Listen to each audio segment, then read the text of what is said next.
today, well, right now, I gotta go to Restaurant Depot. I got a last minute call for a New Year's Eve cook. So you guys are gonna join me in getting what I need for my New Year's Eve cook and for our own New Year's Eve party. First stop, fuel. We need to get fuel in Vanna. Oh boy, this is gonna cost me. Hey yo, this is Dash. Yeah!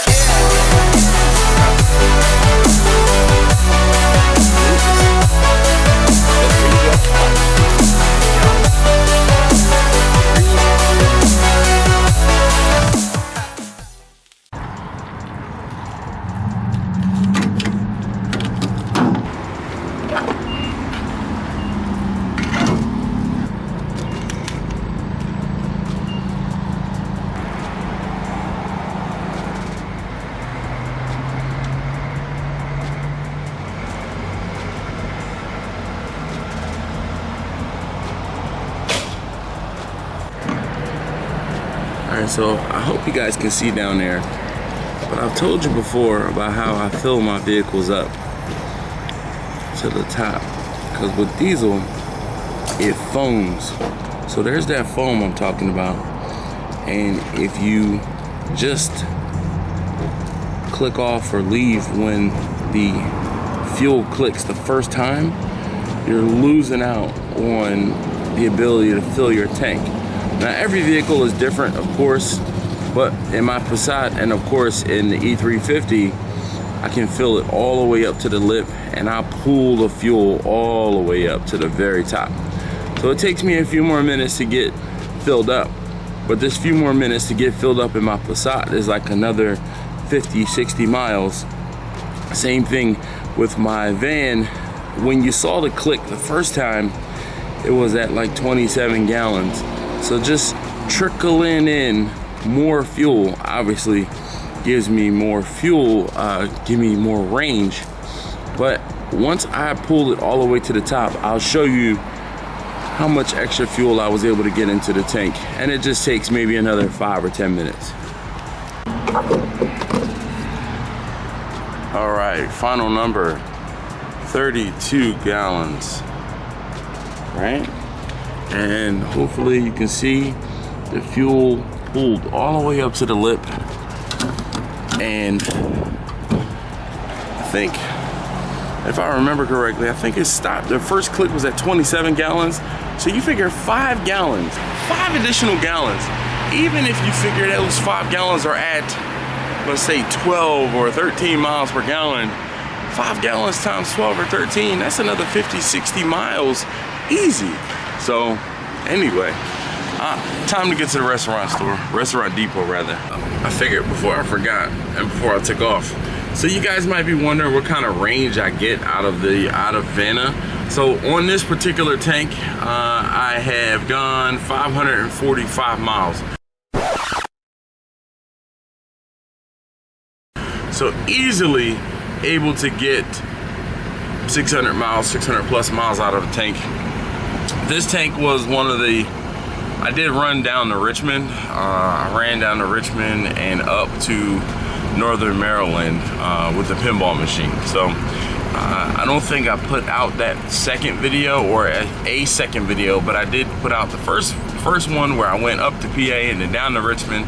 Ended up doing the second run for that guy, going down to Richmond and bringing the machine up to Northern Maryland to meet someone that came down from New Jersey. So, but 600 plus miles out of a tank, I'll take that.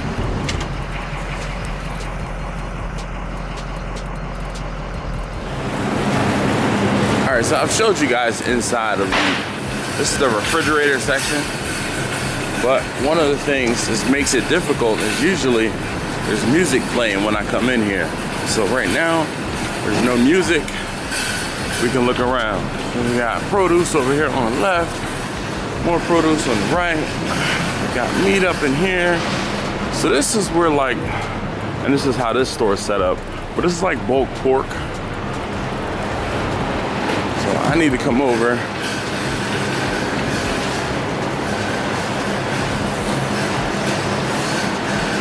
I need brisket, but I need a small brisket because the order I have is 2.5 pounds of brisket.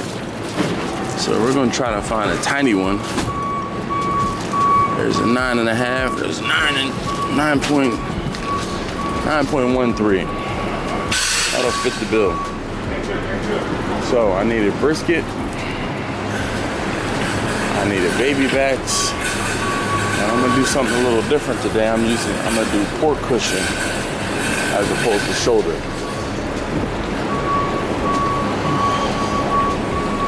Shoot, I don't see any baby backs. So those are this is the shoulder, so there's boneless butts. And here's some cushion meat. Yeah.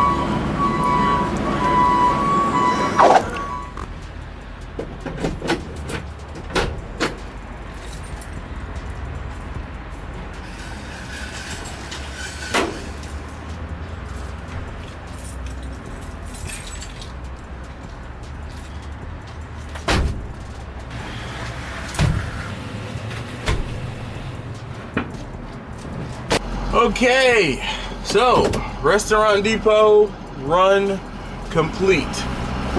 And if you were paying attention, you might have heard me say I got pork cushion as opposed to pork butt.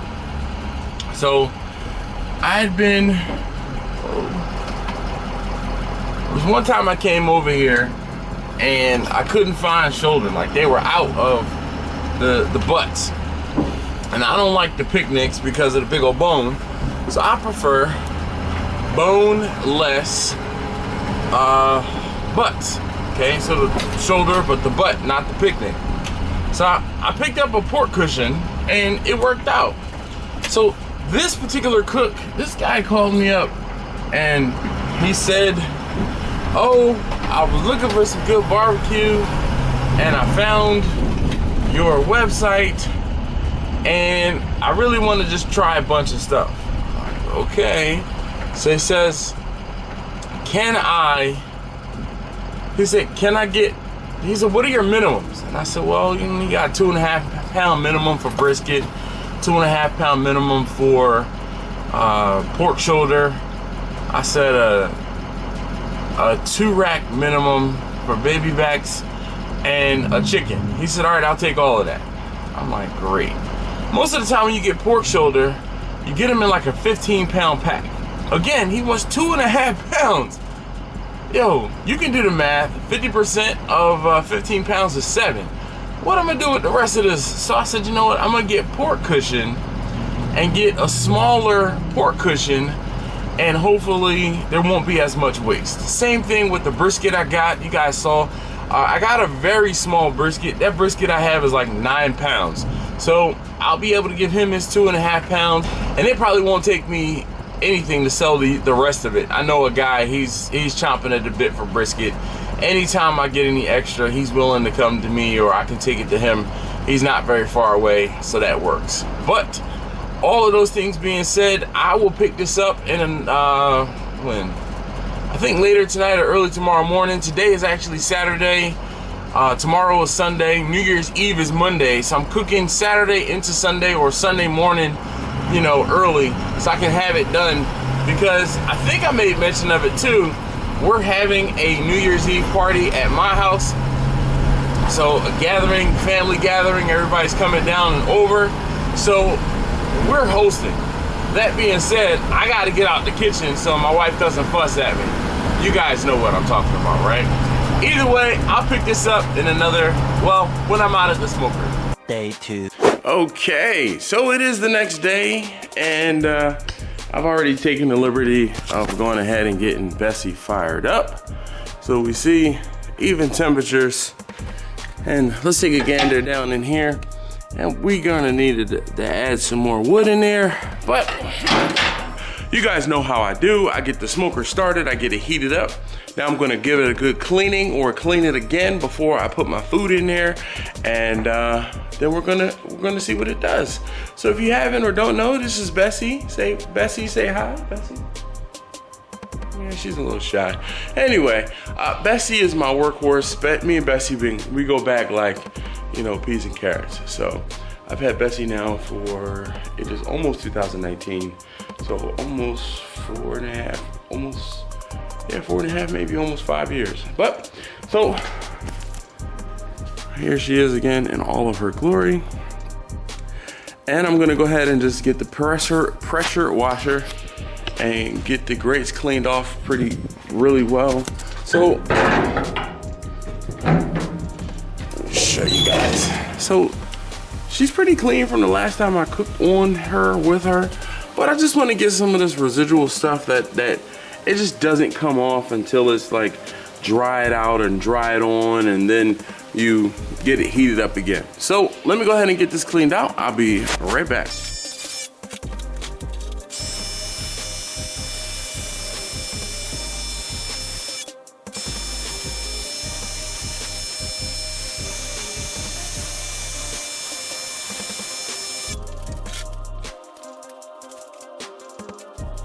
So I told you guys that I was gonna be cooking some chickens, some brisket, some baby back ribs, and I'm not doing pork shoulder today. I'm using pork cushion.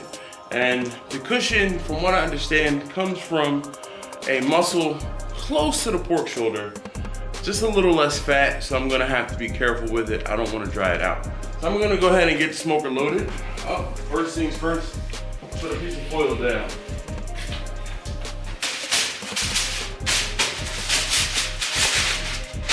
So I put foil down on the tray here, the shelf here, just because the foil is easier to clean up than anything else.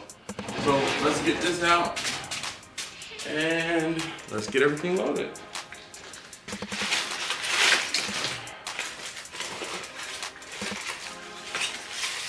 So I have one whole chicken, and I'm going to turn the chicken with the skin down. And I'm just gonna put it right in the middle of the smoker there. I have one brisket because I'm kind of just focusing on the edge of the smoker here. I'm gonna lay it this way on the smoker. And we're done on the top shelf. On the bottom shelf,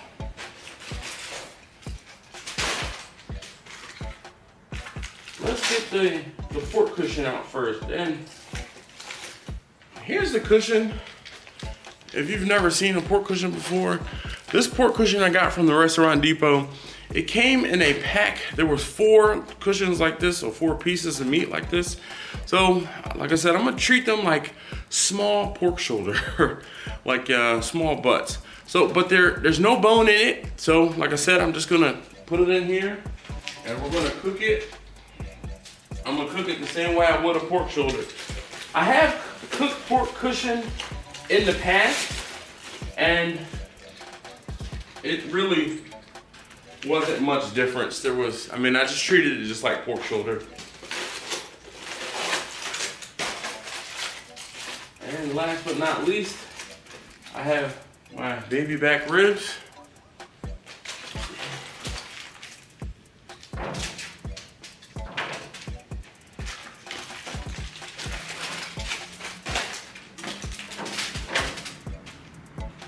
Now, this cook was just big enough for me to use Bessie here. I would have liked to use Vicky, because then I could have done this a little more unattended, but we're gonna get it done. That chicken, you know, we're gonna get it worked out. So a lot of you guys have problems or have issues with chicken. I tell you, the best way and the only way to get your chicken skin right is going to be to increase the heat just a little bit. So today I'm going to be shooting for 250, between 250 and 275 for my cook, for the majority of this cook, and we're just going to get it done.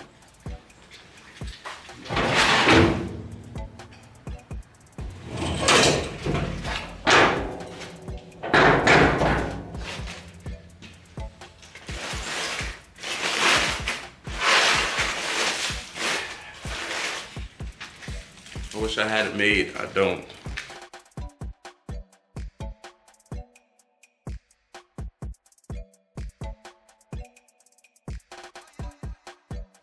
Alright, so it's been a couple hours, and there's my chicken. There's my ribs. The pork cushion is doing well. That is from where I temped it. And even the brisket is looking good up there. I'm getting ready to wrap everything up. Chicken is done. I'm gonna wrap everything up and finish everything out. So I'll talk to you guys in a bit.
A few moments later. Oh yeah, buddy. Pork shoulders look like miniature,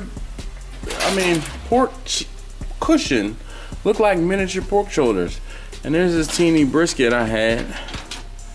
So I've been letting this cool for a little bit while these were finishing, because these were the slow pokes of the group. But I'm done. For all of you guys that say I always finish everything in the oven in the house, I don't. It's just sometimes I like to finish things in the oven so that I don't have to run the smoker the entire time. So this cart was full. People ask me all the time, hey, how much wood do you use? I don't really count pieces. I usually just fill this up and we're like, what, 2/3 maybe gone? A little less than 2/3, probably 35-40% left in there. Anyway, so that's that done. I'll once I start pulling the pork cushion, I'll bring you guys along and we'll talk about it again. I'll see you guys inside. All right, guys. So quickly while I'm prepping this pulled pork, I told you guys that I would show you the difference between the pork cushion and the pork shoulder, which I usually use. So here is the pork cushion pulled, and it looks normal. It looks just like pork shoulder from all indications, and from what I found and read online. Pork cushion can be used as a substitute for pork shoulder. Now I want to show you this.